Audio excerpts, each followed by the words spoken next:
Bonjour à tous, très heureuse de vous retrouver comme chaque semaine pour un nouveau numéro d'Ailleurs dans le monde. La francophonie et le Commonwealth sont deux institutions qui regroupent des anciennes colonies françaises ou britanniques. La francophonie est une organisation bâtie autour du français, une langue commune à plus de 300 millions d'individus répartis sur les 5 continents. Le Commonwealth, lui, regroupe 54 pays qui totalisent une population de 2,4 milliards de personnes et comprend à la fois des économies avancées et des pays dits en voie de développement. Les gouvernements des pays membres ont convenu d'objectifs communs tels que le développement, la démocratie et la paix, des valeurs et principes exprimés dans la charte du Commonwealth. À l'instar du Cameroun, du Rwanda, le Gabon et le Togo, d'autres pays francophones annoncent leur volonté d'être membres du Commonwealth. Mais qu'apportent finalement ces deux regroupements aux pays membres africains? Quels sont les atouts et les faiblesses de ces deux entités? On en parle avec Sylvain Guessant, analyste politique et directeur de l'Institut de stratégie d'Abidjan. Bonjour et bienvenue. Bonjour Fatim. Et Bangaline Goran, docteur en histoire politique et relations internationales. Bonjour et bienvenue. Bonjour Fatim. Alors messieurs, pouvez-vous nous rappeler très rapidement ce que représentait déjà l'Empire britannique? Monsieur Ngoran. L'Empire britannique, c'est cette vaste étendue, je dirais, ultramarine qui part des Amériques. Donc les Antilles, il y a les Antilles françaises, mais aussi les Antilles anglaises, et qui dans l'axe est-ouest s'étend donc de cette région du Pacifique jusqu'à, je dirais, aux confins de la Chine, avec les protectorats d'Asie. Alors dans l'autre sens, du nord au sud, on part de l'Irlande jusqu'à l'Océanie, donc de la Nouvelle-Zélande. Et donc l'Empire britannique a pour lui cet avantage de couvrir pratiquement les 5 continents. Donc ce sont des anciennes colonies ou encore des protectorats qui sont disséminés sur pratiquement toute la surface, donc les 5 continents que compte le monde. Alors le mot anglais Commonwealth date du XVe siècle, il vient des mots wealth qui signifiait auparavant bien-être et common qui signifiait commun. Donc c'est une manière littérale. En tout cas, littéralement, ça veut dire le bien-être commun. Comment s'est créée cette organisation, Sylvain Guessant? Sous le contrôle de l'historien Dr Bangali, je pense qu'il y a 3 dates assez importantes à retenir, 1926, 1931 et 1949. 1926, la Première Guerre mondiale vient de finir, donc il y a un peu plus d'ouverture au niveau des puissances colonisatrices. L'Empire britannique va amorcer donc des négociations avec ces ex-colonies, ces colonies, en vue d'améliorer certaines de leurs relations. Ça, c'est 1926. En 1931, il y aura d'autres rencontres encore de ce genre. D'ailleurs, pour certains analystes, le Commonwealth datera de 1931. D'autres diront que non, c'est à partir de 1949, après la déclaration de Londres, où nous sommes donc à la fin de la Seconde Guerre mondiale, où l'Empire britannique va déclarer que certaines de ces ex-colonies pourraient avoir des relations un peu plus égalitaires avec leur ex-puissance colonisatrice. Donc voici un peu, à mon humble avis, les 3 dates clés à retenir dans la création du Commonwealth. Donc dès le départ, il y a cette idée d'améliorer les relations. On en parlera quand on va comparer avec la francophonie. Alors aujourd'hui, on ne parle plus d'Empire britannique, mais du Commonwealth des nations. Qu'est-ce qui a changé très concrètement? Qu'est-ce que ça change? Ce qui a changé concrètement, c'est qu'on est parti de l'idée de mettre ensemble des nations qui, au-delà de leur autonomie en termes de gestion administrative, étaient toujours restées attachées à la couronne britannique. Parce que le premier groupe de pays fondateurs, au nombre de 10, c'était les colonies de peuplement, exclusivement, parce qu'il y a 2 types de colonies. Donc, c'était les colonies de peuplement qui, des pays, par exemple, aujourd'hui, comme l'Australie, ont leur gouvernement, mais sont toujours prêtes allégeance à la couronne britannique, encore aujourd'hui. C'est également le cas pour la Nouvelle-Zélande, qui a son gouvernement, mais qui prête encore aujourd'hui allégeance à la couronne britannique, ainsi de suite. C'est un ensemble de dominions, comme on les appelait à l'époque, qui ont décidé de garder au-delà du fait de prendre leur autonomie en ayant leur propre gouvernement, en gérant eux-mêmes leurs propres affaires, ont décidé de garder ce lien avec les Britanniques à travers le personnage de la reine, donc de la couronne. Et donc, quand on passe au Commonwealth des Nations, on va, disons, déborder un peu de ce cadre. Parce qu'en 1949, l'Inde prend son indépendance, et il se trouve que l'Inde a son roi. À son roi, à son gouvernement bien sûr, mais a aussi son roi. Donc il n'était pas question pour l'Inde de prêter allégeance à la couronne britannique. Donc comment on surmonte ça? On ouvre dans ce cas les conditions pour que désormais, même si le membre ne prête pas allégeance à la couronne britannique, il peut toujours être membre du Commonwealth pourvu qu'il ait une histoire commune avec la Grande-Bretagne. Et après, encore, on va évoluer, on va aller plus loin. On dira même que désormais, non seulement vous n'êtes pas obligé de prêter allégeance à la couronne britannique, mais en plus, vous n'êtes plus obligé aujourd'hui d'avoir été une ancienne colonie de la Grande-Bretagne, mais il faut avoir des relations privilégiées avec au moins un des membres. Donc, au fur et à mesure qu'on a évolué dans les temps, les conditions sont quand même assouplies. Alors, composé de 10 membres en 1956, il en regroupe actuellement 54 pays. Depuis l'entrée du Rwanda en 2009, qu'est-ce que le Commonwealth, finalement, apporte aux États membres, concrètement ? Bon, en termes de géopolitique, on parlera de rayonnement et d'attractivité. Donc, ça permet à ces États qui se retrouvent, à leurs décideurs politiques, décideurs économiques également, de réseauter et de pouvoir se rencontrer un peu plus facilement.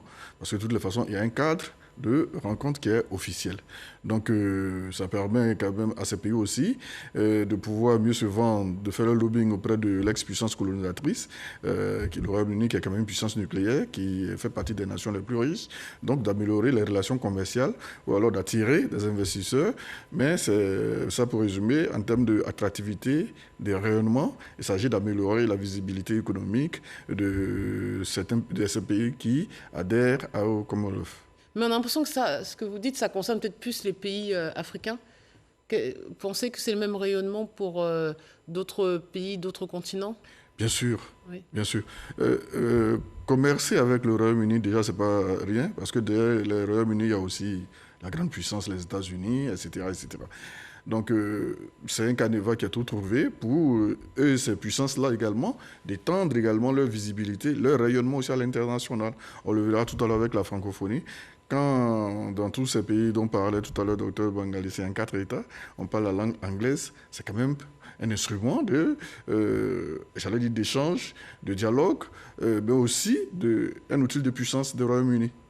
Donc, ça vaut son pesant d'or. Alors, parlons maintenant, monsieur, de la francophonie. Comment cette communauté est née finalement ? La francophonie commence d'abord par le désir des professionnels qui ont en partage la langue française de se regrouper pour faciliter la promotion de leur profession sur la scène internationale. Donc ça a été d'abord des associations des villes francophones, ça a été d'abord le projet du CIRTF qui est l'association des télévisions francophones, et ça a été ensuite des associations d'universités francophones, et c'est né en 1970, et qu'après l'étape de ce bouillonnement associatif, certains chefs d'État africains, notamment Senghor et Bourguiba, qui sont des amoureux de la langue française, émettent l'idée, la possibilité de se mettre ensemble et coopérer autour de la culture francophone. Et donc, avant que la francophonie, le mot francophonie ne soit collé à ce cadre de coopération, il y a eu d'abord ce qu'ils ont appelé l'Agence de coopération culturelle et technique, donc l'ACTT, qui est l'ancêtre de la francophonie. Et après donc cette étape, parce qu'il faut dire qu'au début, la France n'était pas tellement intéressée par la chose. C'est ce qui a fait que les choses ont traîné de ce côté. Contrairement à l'autre côté où l'initiative est venue de la Grande-Bretagne, du côté de la francophonie, l'initiative est venue des autres pays en dehors de la France qui ont en quelque sorte tiré Paris vers eux. Et donc finalement, lorsque la France commence à s'engager, à partir de 1993, ils réalisent donc l'importance de cet outil-là. Ils vont ajouter à la dimension, parce qu'avant on parlait de coopération sur des questions d'éducation, des coopérations culturelles, ils vont ajouter à cela aussi le champ politique. Et donc finalement, avec l'ajout du champ politique, ça va avoir plus d'impact pour les Français, selon les Français, et donc ils vont s'impliquer davantage de sorte que la structuration va se faire un peu plus rapidement. Mais je veux signifier quelque chose avant de finir, c'est que vu que l'initiative des Français, vient un peu tardivement par rapport au Commonwealth, la francophonie a eu quand même une certaine tendance à copier sur la copie du Commonwealth. Parce qu'aujourd'hui, il existait les jeux du Commonwealth, aujourd'hui il existe des jeux de la francophonie, il existait un sommet des chefs d'État du Commonwealth. Également, la même chose a été reprise du côté... Alors donc, il y a plusieurs exemples comme ça qui démontrent que le réveil tardif de la France a été peut-être inspiré par ce qui est en train de devenir le Commonwealth. Mais comment expliquer justement ce retrait tardif de la France? On a l'impression que c'est en contradiction avec le type de colonisation qu'elle va opérer sur le continent africain, où on la sentait intrusive et voulant difficilement partir. Comment ils n'ont pas tout de suite vu l'intérêt, pourquoi même ils n'ont pas vu l'intérêt de cette communauté? Je pense que c'est parce qu'ils avaient d'autres moyens de rester toujours en relation avec leur colonie. Contrairement à l'Empire britannique qui, lui, pratiquait l'indirect rouleux, et c'était la direct rouleux. Donc, ils avaient des relations quasi directes avec les principaux dirigeants des pays francophones. Donc, est-ce que c'était un outil de trop? Peut-être. Et je pense que c'est parce que, en tout cas, ils n'en avaient pas besoin à un certain moment de l'histoire des relations entre la France et ses ex-colonies. Et quel est l'intérêt, j'ai envie de vous demander, pour les pays africains d'être membres de la francophonie? Là encore, vous pensez que c'est un rayonnement pour... C'est toujours assurer le rayonnement, trouver des cadres de négociation, le lobbying. Et puis, quoi qu'on dise, il y a des financements. Il y a des fonds qui sont alloués, des médiations. Donc, les pays africains gagnent quelque chose en tout cas. Alors, messieurs, j'aimerais qu'on compare ces deux entités. Vous venez de nous le dire, hein, monsieur Mangalingoran, que finalement, la francophonie est une pâle copie, si j'ose dire. Est en train de devenir. Est en train de devenir une copie. Mais, bizarrement, étrangement, c'est la francophonie que les pays africains veulent quitter au profit du Commonwealth. Alors déjà, première question, est-ce qu'on peut appartenir aux deux en même temps? Oui. C'est notamment le cas du Cameroun. Le cas du Rwanda également. Donc, la présidente responsable de la francophonie est rwandaise, malgré que le Rwanda ait adhéré au Commonwealth. Mais est-ce... D'accord, on peut appartenir aux deux. Et pour quelles raisons, finalement, ce sont des pays francophones qui vont vers les pays, vers le Commonwealth? Ok, déjà, parce qu'au-delà de la notion de la langue elle-même, qui est un vecteur, la langue tracte, sinon, a dans son profil une somme de valeurs. Donc, la francophonie, c'est une façon de voir le monde, c'est une façon de faire, de même que l'anglophonie, ou si vous voulez, le Commonwealth. Alors, ces deux mondes qui sont certes européens, mais qui n'ont d'identique que la proximité géographique. Les anglo-saxons sont une culture qui a une trajectoire historique qui est extrêmement différente de ce qu'on peut appeler aujourd'hui les francophones, qui sont des latins. Donc en Europe, ce qu'on appelle l'Europe latine, c'est l'Italie, c'est le Portugal, c'est l'Espagne. Alors, ils ont une perception, une définition de la notion d'empire dans leur histoire. Parce que ce qui inspire la France dans ses relations internationales avec l'Afrique, c'est sa matrice gaulliste. Et les valeurs que porte la matrice gaulliste, c'est qu'ils définissent la notion d'empire en termes de domination, d'intrusion politique sur les suggestions passées. C'est le contraire, par exemple, des anglo-saxons qui ramènent tout à l'argent et au commerce. Ils voient la notion d'empire comme un marché, comme, disons, un cadre pour commercer. C'est du business. Voilà. Business is Donc, business. quand ils sentent que la colonisation arrive, ils anticipent, ils se disent, mais il faut qu'on mette en place un mécanisme, parce que ce qui nous intéresse, ce qui nous a conduit ici, c'est le commerce. Donc, comment est-ce qu'on se retire de leurs affaires intérieures et on se consacre, on crée un cadre pour continuer de commercer. De sorte qu'en nous retirant de leurs affaires intérieures, on ne va pas s'impliquer dans des situations qui vont déranger leur aisance à faire le commerce avec nous. Donc ça, c'est ce qui motive l'anglo-saxon. Mais du côté francophone, le docteur l'a dit tout à l'heure, ils ne sont pas intéressés à la francophonie parce que, étant donné qu'ils voulaient construire des relations politiques assez fortes, à partir du moment où la France s'est résolue, vers les années 58, à s'hériter d'Afrique, ils ont lancé une constitution qu'on appelle la constitution de la communauté française, qui est encore en vigueur aujourd'hui. Parce que souvent, quand on analyse, on l'oublie. La constitution de De Gaulle de 58, à laquelle la Côte d'Ivoire a voté à plus de 90%, est encore en vigueur. La constitution de la 5e République est toujours en vigueur aujourd'hui. Et dans cette constitution, la conception de la France des relations extérieures, sinon la notion de puissance internationale, est liée au fait que la France joue un rôle dans la vie politique de ses anciennes possessions. Et donc, vous allez voir que lorsqu'il se retire, il donne l'indépendance d'une main, et de l'autre côté, à travers les accords de coopération, ils reprennent le contrôle de la monnaie, ils reprennent le contrôle de la défense, ils reprennent le contrôle de tout ce qui est matière première énergétique. Nous sommes dans le cadre de la guerre froide, il ne faut pas l'oublier. Et donc, ça a un rapport avec la conception de chaque côté de la notion de puissance internationale. Les uns le voient comme un moyen pour faire le commerce, l'autre pour dominer. Et donc, pour les Africains, la conséquence directe de la conception de l'empire des Français, c'est que ça crée la déstabilisation. Parce que soit vous êtes d'accord avec eux, dans ce cas-là, vous pouvez rester au pouvoir et puis céder le pouvoir après à votre enfant. Ça crée des institutions fragiles. Ou bien vous n'êtes pas d'accord dans ce cas, il y a un opposant qui est d'accord avec lequel il s'allie pour vous déstabiliser. Donc, à un moment, ça devient insupportable, donc il y a le désir de changer de paradigme.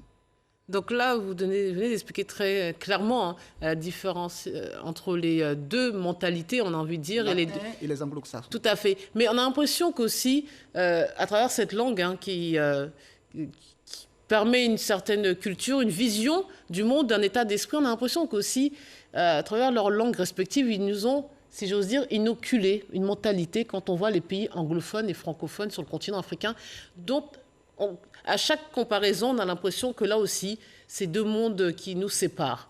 Bien évidemment, c'est deux grilles de lecture assez différentes, comme je viens de le dire. Et dans la pratique quotidienne, étant donné que l'Empire britannique avait privilégié certaines relations avec les décideurs locaux qu'ils avaient trouvés pendant la colonisation, cela a permis une plus grande responsabilité des Africains durant ces siècles-là, contrairement aux pays francophones qui étaient directement sous l'autorité du commandant français, etc., etc. Donc, dans la pratique aujourd'hui, ça donne le fruit de cette colonisation qu'on a aujourd'hui, c'est que l'anglo-saxon paraît plus pragmatique, contrairement aux francophones qui paraît un peu moins pragmatique. Et à côté de cela, il y a... Et l'essor économique aussi s'explique par ça, des pays anglophones qui sont souvent les locomotives économiques du continent. Ça pourrait, mais ça ne suffit pas. Puisque là-bas, il y a eu l'implication des personnes. Donc, durant des siècles, les gens sont restés responsables de leur destinée, de leur destin.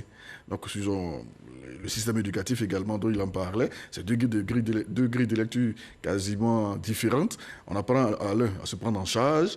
C'est le système libéral. Jette-toi à l'autre, tu pourras te réaliser, tu pourras te construire. Et puis, de l'autre côté, c'est l'attachement excessif aux décideurs politiques, à l'exécutif. Il faut rester dans le couloir du pouvoir, etc., etc. Donc, c'est deux mentalités différentes qui font qu'aujourd'hui, vu de l'Afrique, le Nigeria, le Ghana, les Ghanéens, les Nigérians semblent être plus pragmatiques que leurs cousins de la Côte d'Ivoire, du Burkina Faso, etc. Le fruit de cette colonisation, avec les éléments qui ont été distillés durant toutes ces périodes-là. Voici ce que ça donne un peu sur le continent. Alors, qu'est-ce que ça apporte finalement aux pays d'origine? C'est-à-dire, qu'est-ce que les Britanniques gagnent avec le Commonwealth et qu'est-ce que les Français gagnent? Je parle des populations. Qu'est-ce qu'ils gagnent avec ces deux entités? Alors, concrètement, aujourd'hui, on est d'accord dans le monde de la mondialisation. Donc, on bâtit des réseaux. Que ce soit les grandes puissances, ce sont des places géopolitiques quand on considère un espace comme la francophonie. C'est un espace géopolitique à l'intérieur duquel il y a un centre de pouvoir qu'est la France. On est d'accord que si on sort du cadre géopolitique qu'est la francophonie, la France ne devient plus le nombril du monde parce qu'il y a les États-Unis du coup qui rentrent en ligne de compte. Mais quand nous sommes dans le cadre de la francophonie, le nombril du monde, c'est la France. Donc déjà, elles gardent les statuts de métropole qu'elles avaient perdu avec les indépendances. Parce qu'aujourd'hui, Paris est la capitale culturelle. Par exemple, si moi je suis universitaire, que je veux publier un livre, que je veux me mettre à une tribune où je serai lu dans d'autres pays autres que la Côte d'Ivoire, je vais publier à Paris. Donc de façon pratique, ça ramène au pied de la capitale de ces différents pays-là le petit monde colonial passé. C'est la première des choses que ces pays-là gagnent. Mais en plus, il y a aussi une incidence diplomatique. Parce que quand votre pays traîne derrière un cortège de nations, je dirais, alliées, comme c'est le cas dans le cas de la francophonie, tout comme pour le Commonwealth, il y a que ces alliances-là pèsent dans une situation d'opposition, de confrontation avec les autres nations européennes. On prend le cas aujourd'hui du Brexit. Les Britanniques sont sortis de l'Europe. Mais aujourd'hui, selon les analyses prospectives, ce qui va se passer, c'est qu'ils vont essayer de construire un axe pour continuer à compter dans les échanges commerciaux dans le monde à travers le renforcement de leurs relations avec leur réseau du Commonwealth. Donc, au-delà du réseau, je dirais, de l'Union européenne, eux, ils avaient derrière non seulement l'axe Washington-Londres, mais aussi le réseau du Commonwealth. Donc, il y a, disons pour eux, l'idée non seulement de mettre à leurs pieds les anciennes colonies, donc faire de leur pays le cœur d'un système qu'ils avaient perdu avec les indépendances, mais aussi disposer, je dirais, d'un arrière-coup qui fait qu'ils comptent plus soit dans l'Union européenne pour ce qui concerne la France, ou encore qu'ils comptent plus à l'ONU. Donc il y a aussi des avantages pour les pays d'origine. Mais est-ce qu'il y a aussi une rivalité entre la France et le Royaume-Uni sur cette Quoi qu'il en soit, à l'aide de la mondialisation, toutes les grandes puissances sont en quête de leur autonomie stratégique. Donc, c'est vrai, la Chine le premier partenaire économique de l'Afrique depuis 2009. Mais encore, il y a les marchés énergétiques qui intéressent tout ce monde-là, et la France et le Royaume-Uni. C'est à juste titre qu'il y a quelques années de cela, parler de diversification des partenaires économiques d'un pays francophone, ça valait son lot de sanctions, de manière implicite ou explicite. Donc on ne peut pas dire qu'il n'y a pas de rivalité commerciale, au moins entre ces puissances, ça existe. Même si c'est voilé par certains jeux, certaines présences, mais quand même, perdre un marché, pour la France, perdre un marché assez intéressant dans un pays francophone, ce n'est pas toujours assez facile à accepter. Il y a aussi une rivalité linguistique parce que souvent on entend notamment en France qu'il ne faut pas... Bon, ça s'excuse de l'anglicisme. On sait que, à part pour des raisons diplomatiques, le français n'est peut-être pas la langue la plus parlée, mais est-ce qu'il y a aussi une rivalité linguistique entre les deux? Il y a une conquête qui se poursuit. De Gaulle, déjà dans ses mémoires, parlait de la langue française comme étant la prunelle de l'œil des Français. C'est assez fort. Il fallait défendre la langue française, il faut qu'elle continue de peser dans les relations internationales, il faut que les pays qui ont été colonisés continuent de parler la langue française. Ça veut déjà dire beaucoup de choses. Donc bien évidemment, il le disait tantôt, la France sans la francophonie à l'ONU, c'est pas grand-chose. Mais quand la France est adossée à 87 pays et qu'elle part au Conseil de sécurité, quand même c'est une grande France. Sur le plan linguistique aussi? Sur le plan linguistique, je pense qu'il serait difficile aujourd'hui pour le français de rivaliser avec l'anglais.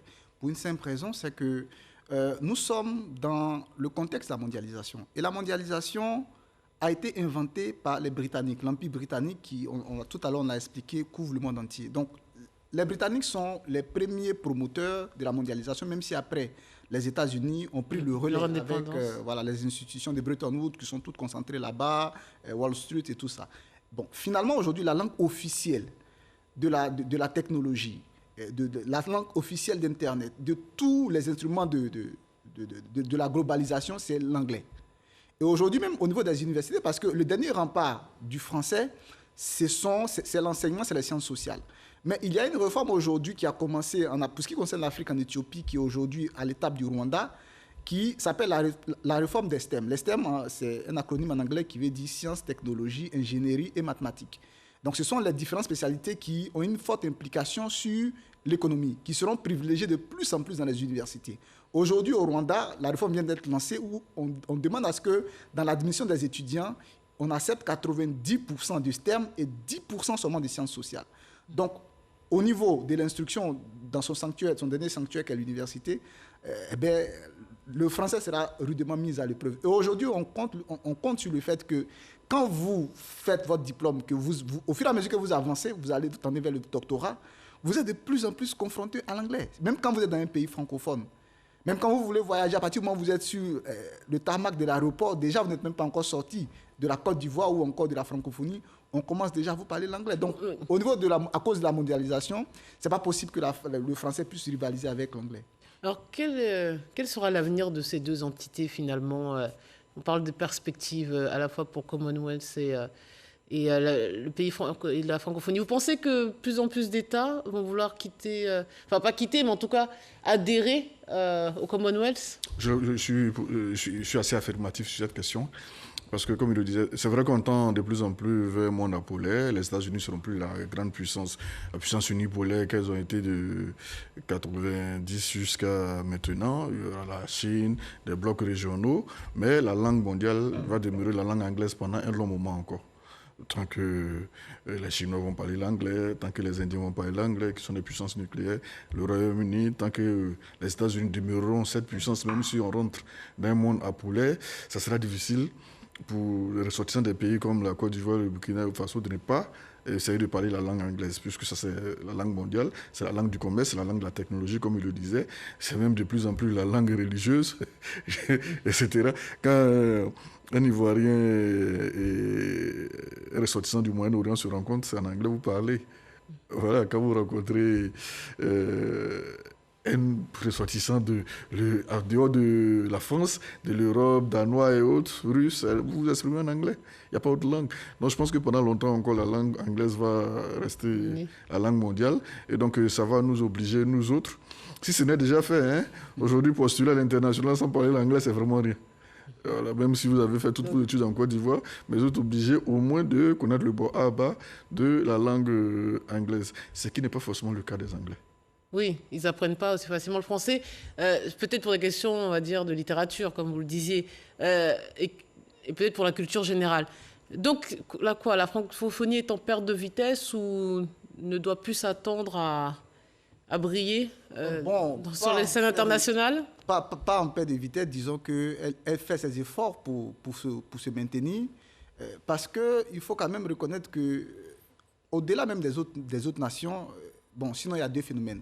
Il y a à l'intérieur de la France ce qu'on appelle l'anglicisation de la langue française elle-même. Chaque année, il y a de nouveaux mots usuels de la vie au quotidien sur Internet qui viennent s'intégrer dans la langue française. Mais à côté de cela, il y a aussi le nivellement par le bas parce que le français vient rencontrer des cultures africaines. Donc il y a un deuxième niveau de créolisation de la langue africaine. Par exemple, le Nouchi, c'est un créole du français. Le camfranglais au Cameroun, c'est un créole du français. Donc de sorte que finalement, le français le plus parlé même actuellement n'est pas le français de France. Quand vous prenez la carte de la francophonie, le français le plus parlé n'est pas le français de France. Aujourd'hui, au niveau de la francophonie, l'idée c'est de dire on veut être, disons, des gentlemen, on ne prend pas cela à mal. Au contraire, on va encourager cela parce que c'est ça l'avenir du français. Donc, au niveau de la francophonie, la compréhension des choses, c'est que l'avenir du français, c'est plus la langue de Molière, c'est plus la langue basique de Molière. Absolument. Donc, son avenir se trouve dans la rencontre avec les langues qu'elle féconde, nos langues notamment vernaculaires ou maternelles. D'accord. Sachant que, dernier mot, monsieur, c'est la fin de cette émission, mais la France, par le biais de la francophonie, a quand même fait mieux que d'autres. On se souvient des colonisations lusophones ou autres. On peut dire que la France a quand même tiré son épingle du jeu. On ne peut pas le dire parce qu'aujourd'hui, il y a beaucoup de contentieux, malgré qu'on parle d'indépendance. Ce sont des indépendances clairement nominales. Donc, on estime que, c'est vrai, pour ce qui concerne les autres latins, c'est-à-dire les Portugais notamment, qui sont partis pratiquement d'Afrique à coups de fusil, les Français ont déjà le mérite d'avoir réussi à éviter qu'on en arrive à ce genre de drame. Mais il est aujourd'hui clair qu'au niveau de la nouvelle génération d'Africains, si la France ne réussit pas à se réinventer en Afrique, elle risque de partir dans des conditions douloureuses qui feront que son chemin et celui de l'Afrique ne se croiseront plus jamais. Non, j'entends. Moi, c'était plutôt sur l'aspect linguistique et pas sur la colonisation, géopolitique. C'est-à-dire, effectivement, on parle portugais au Brésil et autres, on parle espagnol dans l'Amérique latine, mais dans tous ces pays européens qui ont conquis le monde, quelle est la hiérarchie que vous en faites? Les Anglais en premier, suivi des Français? Oui, suivi des Français. Suivi des Français. Bon, aujourd'hui, techniquement, à cause de la masse de population des Chinois, on classe plutôt le français en troisième position. Ouais. Voilà. D'accord. Mais bon, toutes les réformes du système éducatif qui se font en Afrique de plus en plus imposent l'anglais de plus en plus. Donc je pense que d'ici une génération, nos enfants devraient pouvoir s'exprimer facilement en anglais, aussi bien en Côte d'Ivoire qu'au-delà de la Côte d'Ivoire. Donc la langue anglaise pourrait faire son petit bonhomme de chemin dans les pays dits francophones. Messieurs, c'est la fin de cette émission. Merci pour tous vos éléments de réponse. On se quitte sur cette citation. Oui, j'ai une patrie, la langue française, d'Albert Camus. Merci de nous avoir suivis. Bonne suite des programmes sur RTI 1.